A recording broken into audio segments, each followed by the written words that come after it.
sitting comfortably. Then I'll begin and tell you about Mary's big surprise. That busy angel Gabriel went to work again. 6 months after Elizabeth discovered that she would have a child, he visited Elizabeth's cousin, Mary. Mary and Elizabeth were quite different. Elizabeth lived in the south, near the big city of Jerusalem. But Mary lived further north, in a little town called Nazareth. Elizabeth was old, but Mary was young. And Elizabeth had been married for many years, but Mary had never been married at all.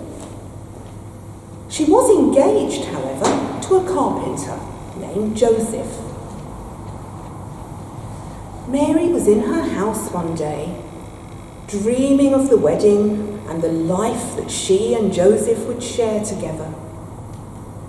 And that's when Gabriel appeared to her, bright and shiny, glowing and gold, just as he'd appeared to old Zechariah. "Hello, Mary," Gabriel said. "God is with you, and he wants to do something very special for you." Well, Mary didn't know what to think. She'd never seen an angel before. And as for God wanting to do something special for her, well, she couldn't imagine what that might be. She was too scared to ask. And Gabriel could see the worry in her eyes. "There's no need to be afraid," he told her. "God has chosen you for something wonderful. He wants you to be the mother of a little baby, a baby called Jesus." Mary looked more worried than ever, and puzzled too. "I don't understand," she said. "How can I have a baby when I don't yet have a husband?" Gabriel smiled. It was a warm smile, and a mysterious smile too.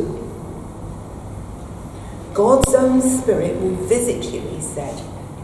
"Like a welcome shadow on a warm summer's day, he will cover you and wrap himself around you. And the child who will spring to life in you will be God's child too." Well, Mary was shaking now. Her eyes were wide open and amazed. Her mouth dropped open too.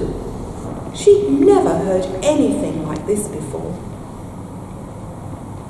"I know this is hard to believe," Gabriel went on, "but God can do the most amazing things.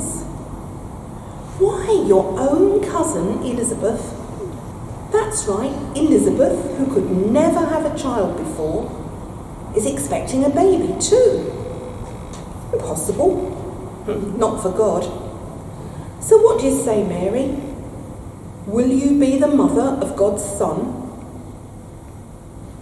Mary shut her eyes. She shut her mouth too. She looked just as if she was praying. What will Joseph think, she wondered, when he hears about the child? He's bound to think the worst. And my parents too. Their plans, all their plans will be ruined. And yet God has a plan as well. And he's chosen me of all people, to be a part of that plan. What can I do but say yes? And so Mary nodded, eyes still shut, head bowed in prayer, she nodded. "I will do it," she said. "I will be the mother of God's Son." And when she opened her eyes, the angel had gone.